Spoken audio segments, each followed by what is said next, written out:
Now on Chronicle. You have to let it out or it will consume you. A growing number of Americans struggling with mental health. You're not crazy, you have a chemical imbalance. And resources aren't always quickly available.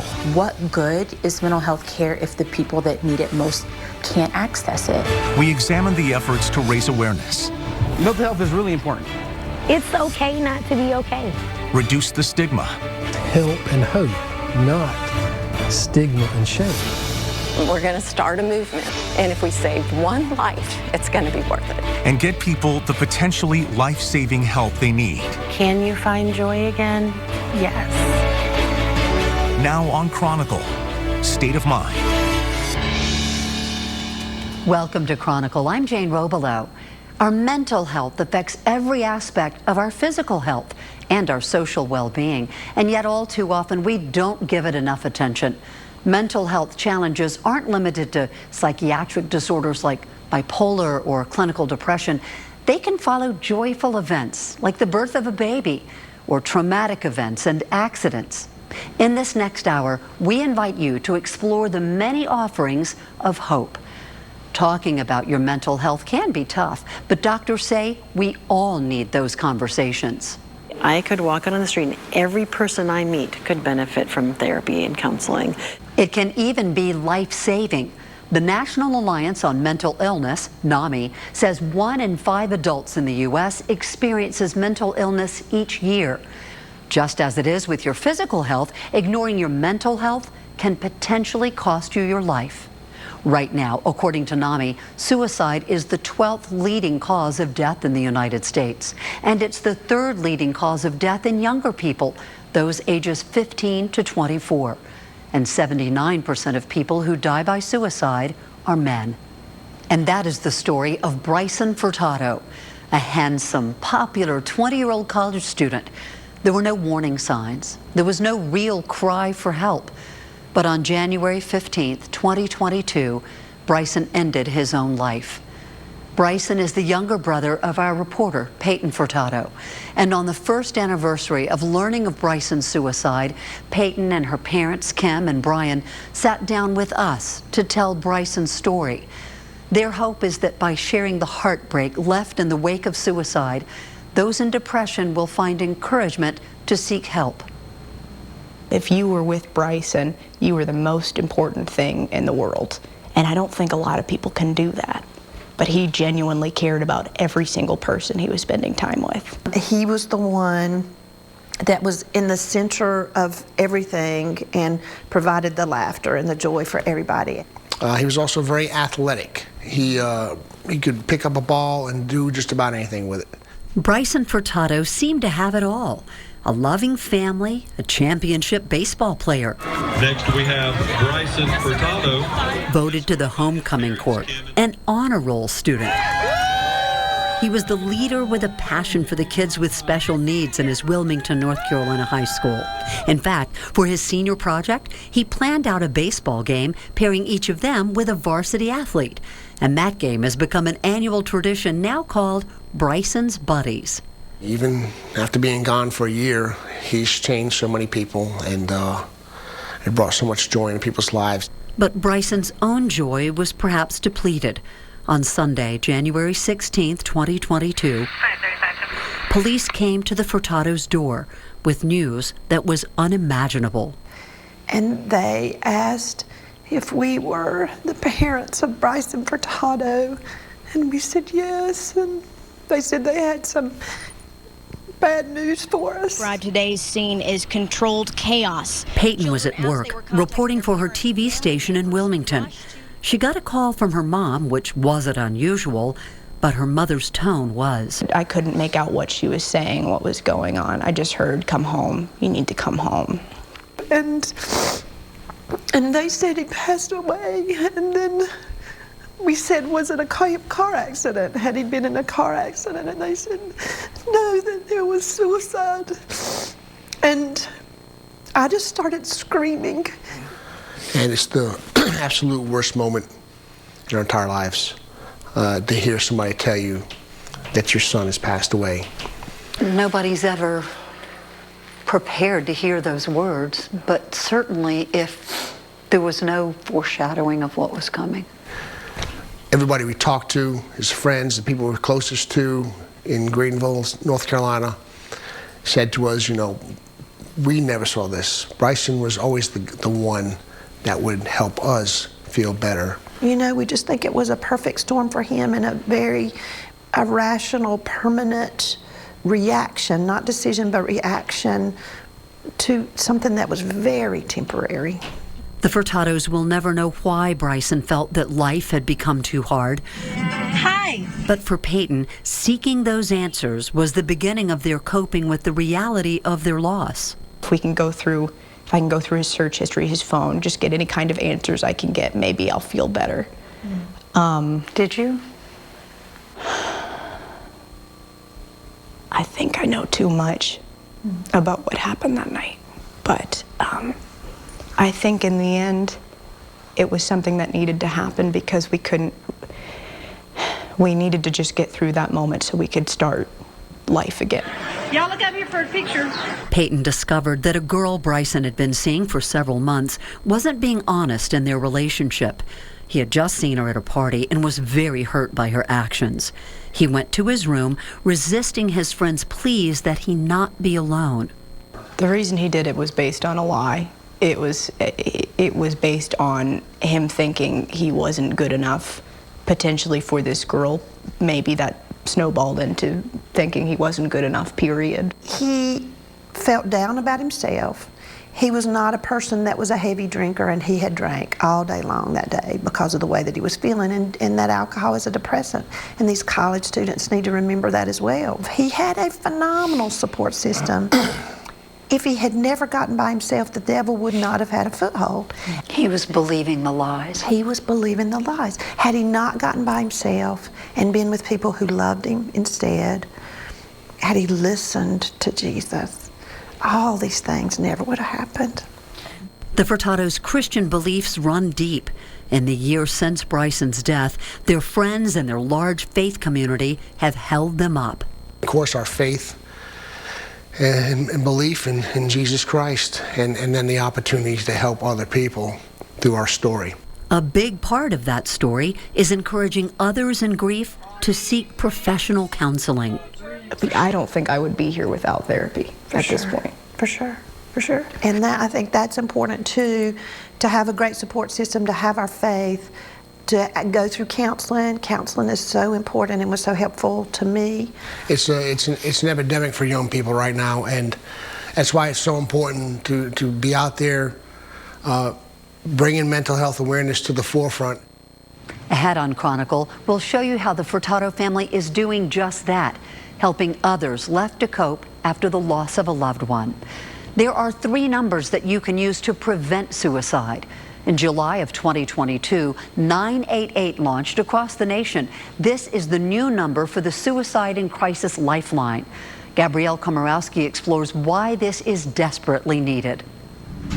What do you think would help you today? In a quiet room in Greenville. So you want to feel like you're contributing. People wearing headsets speak softly on the phone. Been having thoughts about hurting or killing yourself. Above them, the words "Thank you for listening" are on the wall. Individuals who are experiencing any sort of emotional distress, even suicidal thoughts, can call in and receive a compassionate individual who's willing to listen. This is South Carolina's only 988 call center. We're serving the whole state. Jennifer Piver is the executive director of Mental Health America of Greenville County. The group trains these crisis intervention specialists to ask questions. They help determine if emergency services are needed, give information about where people can go for help. They offer follow-up phone calls and support for people concerned about a loved one. They stay on the line for as long as they need to. We don't have a time limit. Data shows since the transition to 988, more people have been calling and texting and chatting through the 988 website, with officials reporting nationwide that 172,000 more contacts were answered in December of 2022 compared to December of 2021. Piver says these calls, texts, and chats are a sign of hope. Is it always easy to hear the heartbreak of someone? No. But it's only in hearing it that we know that they can get to the other side. But there are not enough workers. On this day, only 4 of the 28 desks in the call center are being used. With the resources we have today, no, we cannot meet the demand today. And the demand is growing. According to a report by the National Alliance on Mental Illness, or NAMI, 1 in 5 adults in the United States reported that the pandemic had a significant negative impact on their mental health. That same report says 17.7 million people experienced delays or cancellations in appointments for mental health services. If I need a mental health professional, it's not as easy for me to find one as it would be to find a heart doctor, for instance. Ken Doherty, the executive director of NAMI Greenville, says there are not enough mental health professionals. And he says people who are receiving care are often seen every week for months or even years, meaning professionals may just not have the capacity to see more people. They were very brave to show up first. It was very courageous to say, I need help. And now not to be able to find help, that is not a feeling of hope. That is a feeling of despair. And that's a big, big issue right now with mental health care, is that it's expensive. Not all insurances cover it. A lot of people don't have insurance. And so a lot of people are out there probably looking to social media to try to find what they need. From her home in Georgia, Faith Broussard Cade creates colorful handwritten notes. Dear sweet friend, you are a beautiful person. She shares them with the more than 308,000 people who follow her account, Fleur de Lis Speaks, on Instagram. One of her most popular notes hangs on her wall. It says, I found my hero. She's been inside of me the entire time, and I'm so proud of who she has become. This is you saying, you are enough. You are enough, exactly as you are. The mental health counselor calls her account a positive corner of social media. She created it to help herself as she recovered from a traumatic injury.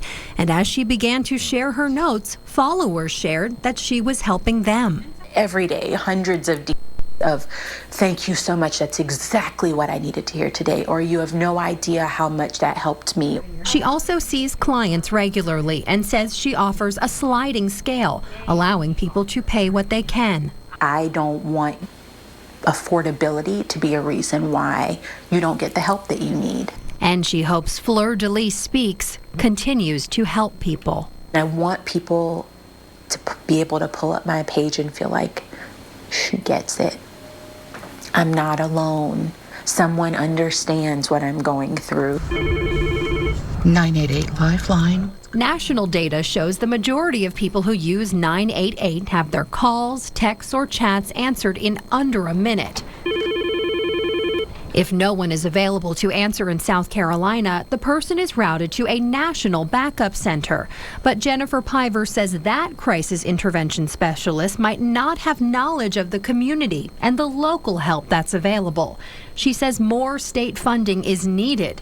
We want 100% of these seats filled, and the empty seats are a reminder that we're not there yet. To hire more people to listen. Mental Health America of Greenville County is asking South Carolina lawmakers for $3.9 million in the budget bill. That way they can fund the 988 call center operations, so the growing number of calls are answered in-state. As of April 2023, there is no official legislation to fund the call center. Still to come on Chronicle, from law enforcement to prison staff. I'm going to sit here and I'm going to listen to you, and I'm going to try to help you get through whatever you're going through. Training programs in place now to help officers better help people struggling with their mental health. That's next on Chronicle. With more people struggling with mental illness and yet limited access to care, what happens when they reach a breaking point? Stephanie Trotter introduces us to those on the front line, confronting the growing mental health crisis face to face every day. Law enforcement.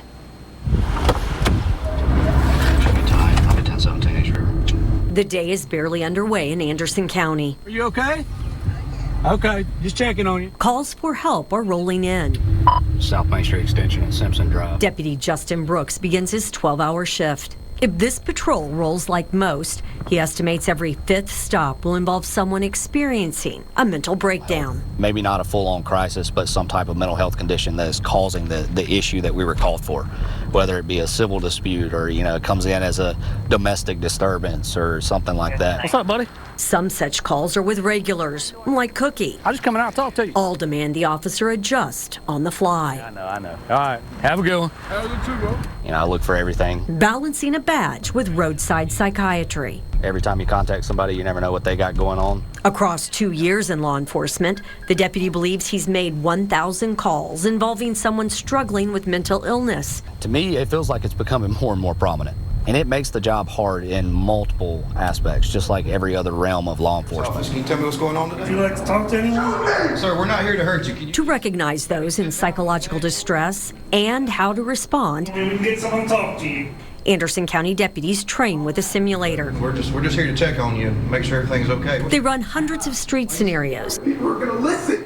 that include people exhibiting irrational behavior. I think training has improved. I think we've learned so much over the last decade, maybe 15 years, about mental health issues and of course the law enforcement training. The sheriff blames the steady surge of mental health calls on the increase of easy-to-get street drugs. You put your law enforcement officers out there in that mix trying to intervene on behalf of that person, and we get hurt, and sometimes we get killed over it. It doesn't matter where they work. All 12,000 plus of arresting officers in South Carolina are required to have training here at the Criminal Justice Academy. That training includes mental health components. After that, every 3 years, they're required to have more training in mental health and addiction disorders to maintain their recertification. There was a guy in the lobby with a gun. Greenville police were still 1 year out from implementing crisis response training when Bruce Windsor walked into a Greenville bank in 2009. It's interesting because there's a term called suicide by cop, and I'd never heard that term until after I was arrested. Unknown to family and friends, the well-liked Sunday school teacher and soccer coach had tried to kill himself several times. I'm thinking, this is crazy. This is not me. Life struggles had sent Bruce's mind spiraling down into an abyss. He hit rock bottom when the car heater broke. And on February 26th, he hoped Greenville police could succeed where he had failed. Nothing mattered. Okay, if I'm shot, good. If I get out of the bank with a bag full of money, that's good. And so it was just a point where it was almost inconsequential whatever might happen. As it happened, the closest SWAT team officer, who had Bruce in his scope across the entire 90-minute standoff, never pulled the trigger.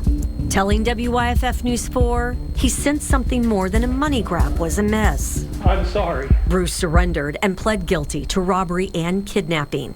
In custody, he received a first-ever mental health diagnosis, bipolar II disorder. It created clarity and questions for his wife. Bipolar is one of those illnesses that it's kind of diagnosed based on hindsight. You look back and it's back on the history and you start putting the pieces together and then you think, why didn't I see this? Inmate number 223046 was about to see how difficult it can be to get treatment behind bars. So what kind of help do inmates receive once in custody? Are prisons equipped to provide healing and break the cycle? Stephanie Trotter takes us inside one of South Carolina's maximum security facilities, Broad River. On any given day, roughly 16,000 inmates are in custody at South Carolina prisons. 1 out of 3 is receiving treatment for a mental health issue. We are the largest provider of mental health services in the state. A lot of these folks that have mental health issues end up in prison. Director Brian Sterling took control of Palmetto prisons right after a watershed lawsuit revealed inhumane treatment of mentally ill inmates, some even dying due to lack of care. So I said about fixing that, and that doesn't happen overnight. That happens with resources and dedication from the department. With buy-in from lawmakers, more than $13 million have been spent over the last 7 years to bring change to all 21 state facilities including Broad River. This building was retrofitted in 2016 to become the crisis stabilization unit for all South Carolina prisons. Special detail was given to everything from the paint color to the size of the windows, and then specially trained personnel were put in place. Hey, Mr. George, how are you? Tanalia Jackson rounds at the maximum security facility.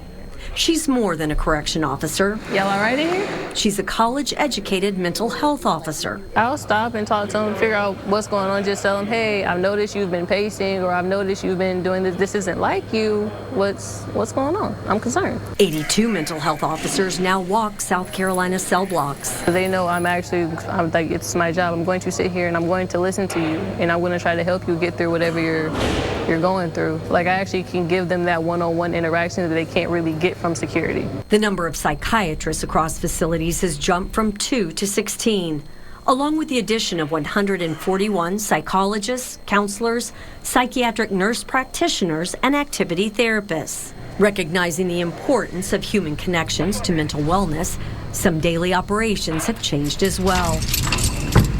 The use of solitary confinement has dropped 66%, and new programs pair those in crisis and on suicide watch with trained inmate companions. I really like a nickname that someone came up with.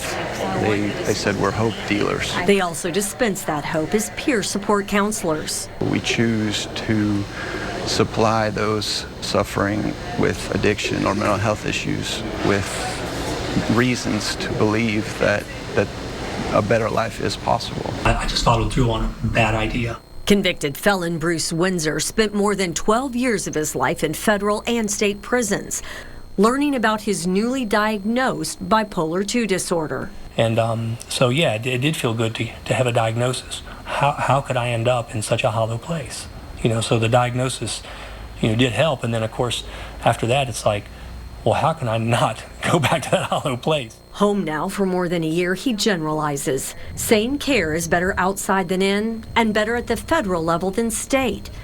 At both, he participated in group programs and infrequent sessions with mental health care professionals, in person and online. His greatest concern every single day was getting his meds.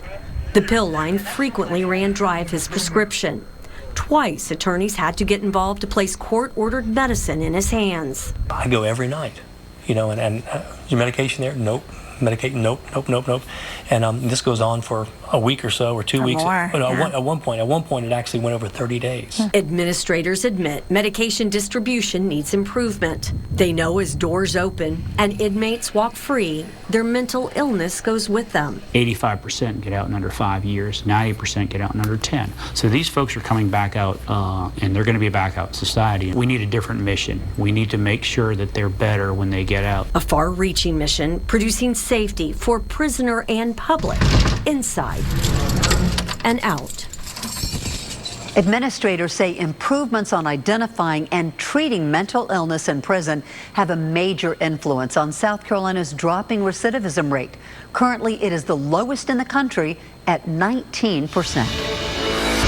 Ahead on Chronicle. I had 200 of my closest friends didn't even know I was homeless. The options available for people who find themselves experiencing homelessness in our communities. And the groups working to give them a hand up, not a handout. It could be any city. Simply driving in downtown, you'll likely see another part of life where mental illness can play a huge role. Homelessness is a growing problem. As Nigel Robertson shows us, the solution is much harder than it would seem.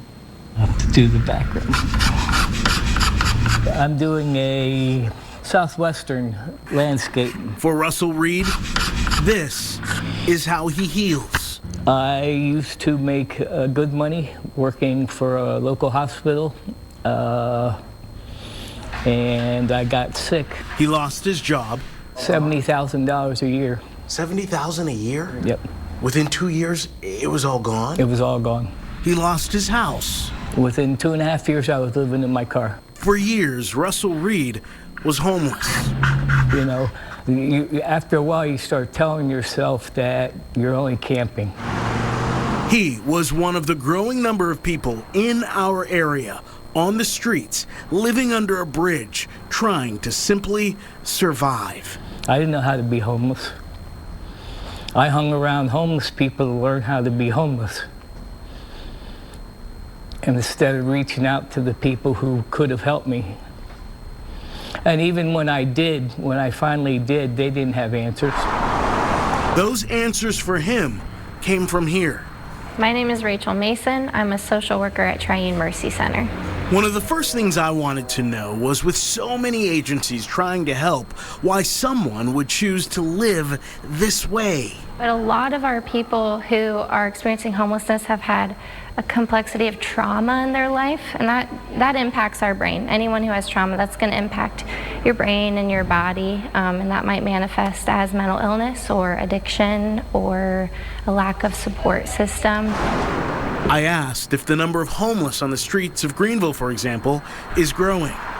We're noticing the same thing. We're noticing more people coming through our doors, and we're also noticing more new people. Another problem, the lack of affordable housing. A lot of the people I work with only get $800 a month. Affordable would be 30% of whatever income you're bringing in. So we need $500 and less a month to be affordable for our people. She says even getting a job can be a huge challenge. Driver's license, state ID, social security card, birth certificate, a lot of our folks don't have those things. Giving money, she says, also doesn't help. Giving someone money in that moment isn't going to change their circumstance. So we want to point them to the things that will help them change their circumstance if they want to. Russell wanted to, but the streets, he says, have a way of not letting go. You don't rest when you're on the streets. You stay in a heightened state. They also kept pulling him back. I had many years of recovery from drinking, but it took me to the street drugs, and now the mental health is starting to kick in, and I'm using the street drugs instead of the mental health drugs. Now he says, and it's a cross with a crown. He's getting better. A little bit. I can see some hope on the horizon. Green. He's also using pencils. Eventually it'll all get blended in. Paint and a brush to stay focused and calm. It helps me breathe. Clearing his mind of the past, creating something more. Just putting one stroke together at a time. And like in life, just taking it one day at a time. Russell says as he's moving into this new phase of his life, he's trying to surround himself with positivity. Next on Chronicle. You have to treat people how you want to be treated. How upstate schools are supporting students as they navigate their mental health. Also, new methods to help mothers overcome postpartum depression. It was like a veil was lifted off of my eyes. From preschool to high school, officials say the unique set of challenges that young people experienced during the pandemic negatively impacted their mental health. As Gabrielle Komorowski reports, local schools are getting creative to give their students support. There you go. Have a good day. Have a great day. It's lunchtime. I'm at Southside High School in Greenville, and on Fridays, the meals are musical. You eat lunch with your friends, you can chat and talk, while you have the music playing. It's a time to dance and just be together. I like it. I mean, it gives everybody a break to just peaceful, eat, and listen to music. Students can challenge the school counselors in a game of Jenga. This is all part of Fun Fridays, a chance to laugh with other students. To make it where it is essentially a break for our kids in the day, a mental break. And with the school counselors. When everybody is involved and everybody is enjoying it and everybody is into it, it creates a sense of community here. Dr. Stephanie Zimmerman, the director of school counseling at Southside, says it's so important that these students know the counselors and know there is support at school. A lot of our students are going through a lot of different things that are almost unimaginable, but I think that the biggest piece to that is meeting them where they are and just saying, hey, If nobody else is here for you, we're here for you. We are going to help you get through this, whatever situation that may be. In a report from NAMI looking at the impact of the pandemic on people ages 12 to 17, 1 in 6 reported experiencing a major depressive episode. The face of school counseling definitely looks different than it did several years ago. I do think that coming out of the pandemic has brought more light to there's definitely a need for more mental health supports. There's a more need for just that social, academic, emotional support in general. Elizabeth House, the director of school counseling for Greenville County Schools, says the district uses an early warning response tool looking at students' attendance, behavior, and class participation. Those are all directly linked to mental health. And she says mental health well-being is directly linked to academic success. It's a chain link and it all links together, and if there is something missing in there, it won't be, it's not strong. She says Greenville County is the only school district in the state where each school has an assigned mental health counselor, which adds behavioral support to specifically address students' mental health needs. Teenagers tell us academic pressure and the cycle of comparison on social media. You try to meet that standard and they just feel like they're not enough. Can take a toll. With social media and all that stuff going on, mental health, has taken the decline because we're so on our phones. The numbers are alarming. NAMI reports that suicide is the 3rd leading cause of death in the U.S. among people ages 15 to 24 and the 2nd leading cause of death in the U.S. among people ages 10 to 14. We're seeing more children at younger ages attempting suicide more often and with more lethal means than they would have before the pandemic, and that's the scary part. So kids down to the age of 8 are taking, for example, handfuls of Tylenol. Dr. Karen Lommel, chair of the Department of Psychiatry at Prisma Health, says parents play a critical role. So kids may be sending you signals that they don't want to be with you, or you're not cool, you're the parent, when the reality is they need you there, they want to spend time with you. Take advantage of those times, for example, driving in the car when you're not looking at each other, and you find that takes the pressure off of your kids to talk, and they talk up a storm, and they just want you to listen. I see determination. I see effort. I see kindness. The students at Pickens Elementary School see support from their school every time they peer into these mirrors hanging in the hallway. I see strength. And read the words below. I see your future. It goes ahead and plants that seed to where they are. It sets a goal for them. My favorite is the one behind me that says, I see you, because I wanted the kids to know that we see them and we love them and we are here for them, and that we see all of these other traits in them. It really means a lot when you get these confidence boosters, like when you get to see yourself as those words in the mirrors. Like kindness is in all of us, even though if you don't see it in some people, it's in you. Words to remember at a young age and at every age, a reminder of support. All South Carolina schools that offer grades 7 through 12 are required by state law to have the number for the Suicide and Crisis Lifeline 988 and at least one other crisis resource on the back of school-issued identification cards. For many women, having a baby is the realization of a dream. They expect to bond with their baby, to be happy. But for many, that doesn't happen, at least not right away. Carol Clark with what you need to know about postpartum depression. Yes? It's not just 4-year-old Prince saying yes these days. His mom is too. But last year, after giving birth to Nasir, everything felt like a big no. Went to the doctor, man. She asked me, like no one had asked me, how are you doing? It had been so, I've been on autopilot the whole time with kids. No one asked me, like, actually how I was doing. So when she asked me, I was like, not good. I just broke down crying. Psychiatrist Neha Hudapol talked to Casey, and she knew immediately what was wrong. Postpartum depression is incredibly common. It is actually probably the most common complication of pregnancy. More common than gestational diabetes, she says. More common than high blood pressure during pregnancy. It affects more than 15% of new moms. In some underserved communities, that number can be as high as 30%. It's such a big problem that Prisma Health offers a women's mental health program. Dr. Hudapol is the director. We've gone leaps and bounds in the right direction. We are screening women for these illnesses. We are recognizing them. Recognizing the symptoms, which can include mood swings, anxiety, sadness, difficulty bonding with the baby, feeling overwhelmed, hopeless, irritable, having trouble sleeping. Hey. But Casey didn't need a list to know something was wrong. I would literally go in my closet and scream to the top of my lungs in a pillow.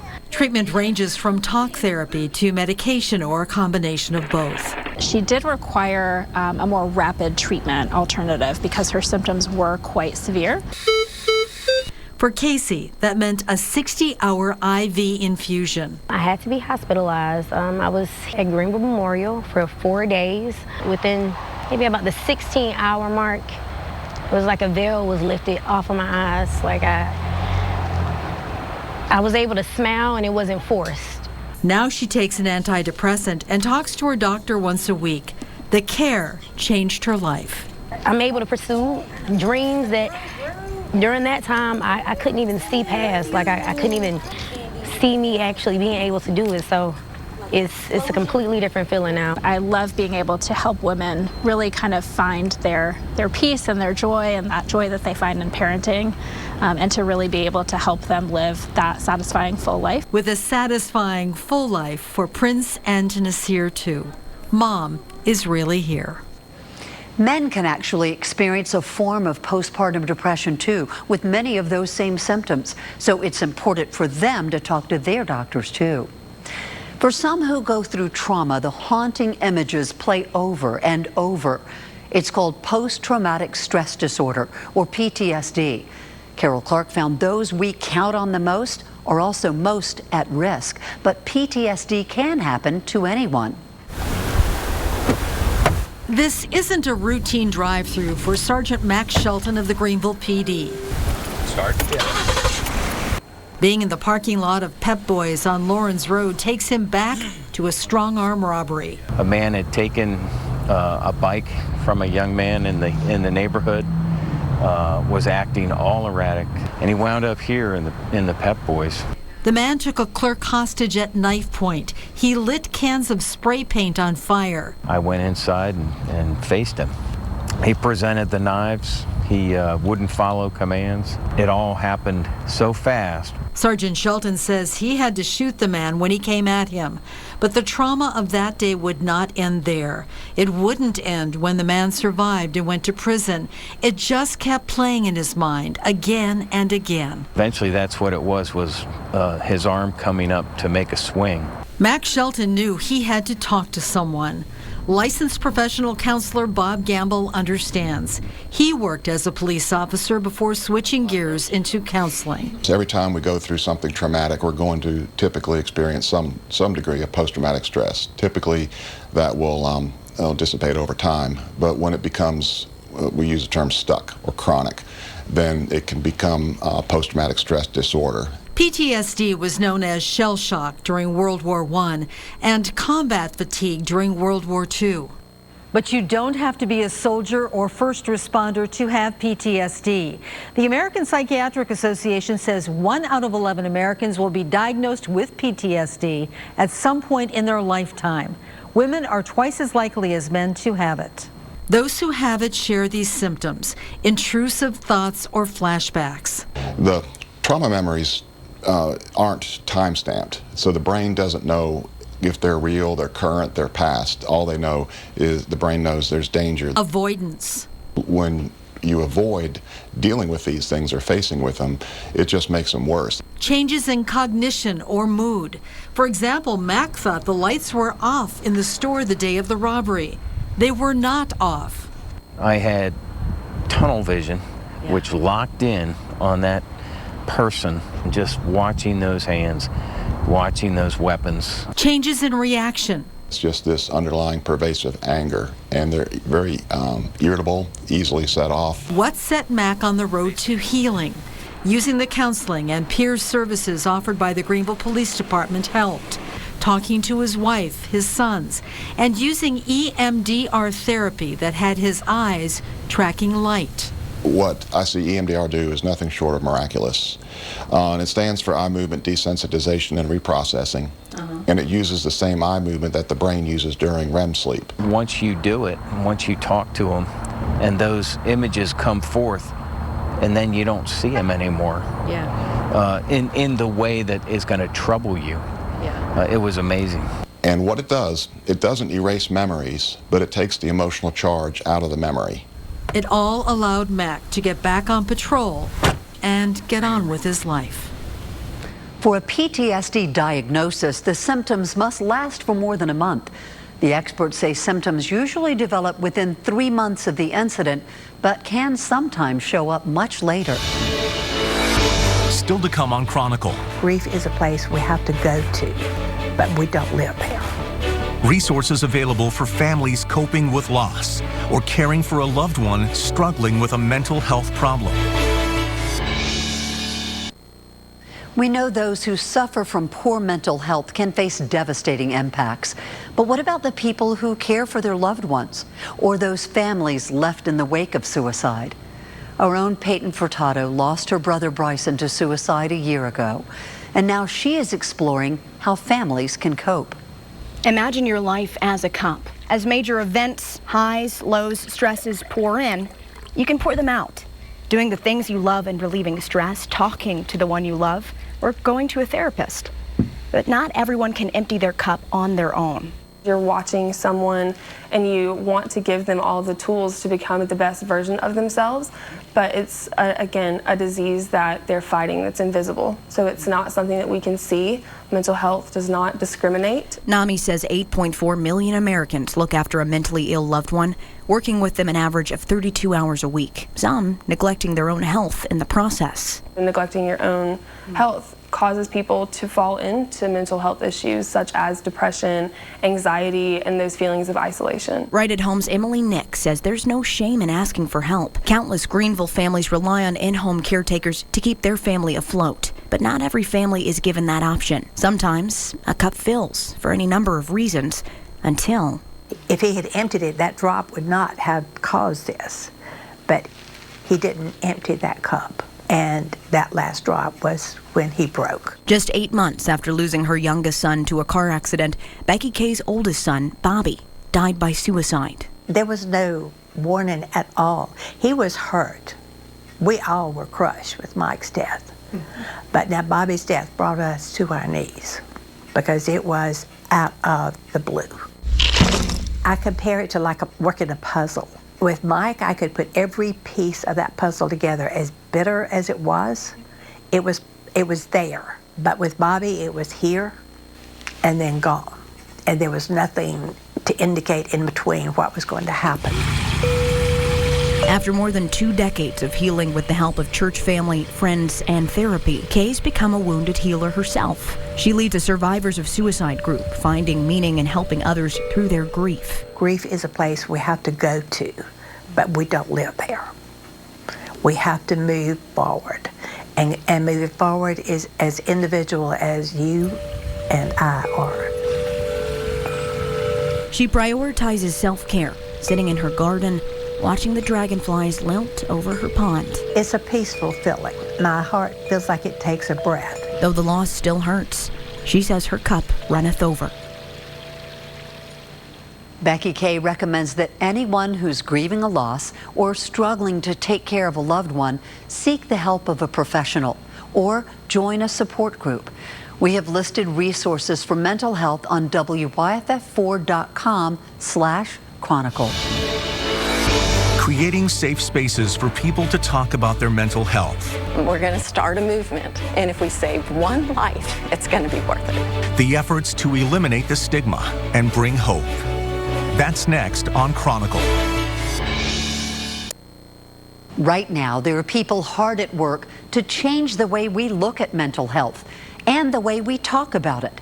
Gabrielle Komorowski introduces us to a mother whose work leads with the heart. When I saw it for the first time, I collapsed in Nick's arms, the artist's arms, yeah, I did. When Susan Crooks looks at this painting at the Greenville Center for Creative Arts, she remembers her son Walt. And he captured his eyes and his heart and who he was. She says Walt struggled with treatment-resistant anxiety for 20 years and died by suicide in 2019. 2 days after my son died, his younger brother, Will, said, "Mom," he put his hands on my shoulders and looked me in the eyes because he knew I might not make it, right? You lose your child, it's unfathomable, you know.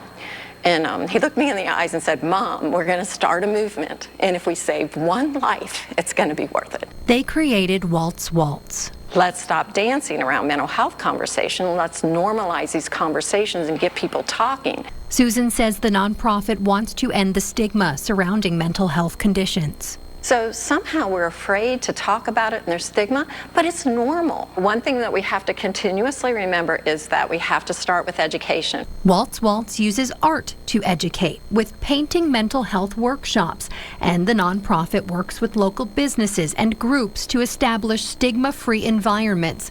The goal is to encourage open dialogue to normalize conversations surrounding mental health. It is a bold statement to say that because suddenly it can free people from the fear of, oh, if I say I'm going to a therapist, you know, this might happen, right? That is what people need to hear, that this is a safe space. This butterfly is the symbol of a Walt's Waltz stigma-free environment. And they keep this here so that when people come in, they know. The Greenville Center for Creative Arts was the first to display it. We want all of our patrons, all of our artists, any of our visitors, donors, staff, to know that no matter what, they are accepted here. There are now at least 16 stigma-free environments in the upstate, and Susan says that number is growing. We need to be able to create safe spaces for people to share how they're feeling. And when we do that, then I think that's where we see humanity shine in all its glory. Dr. Frank Clark, a Prisma Health psychiatrist, says we can all benefit from doing more listening. People just want to feel heard. People just want to feel validated. We have to encourage our friends. We have to encourage the families, the people that we work with when they're going through these things. You know, we just have to all become encouragers because it takes that type of effort to make a difference.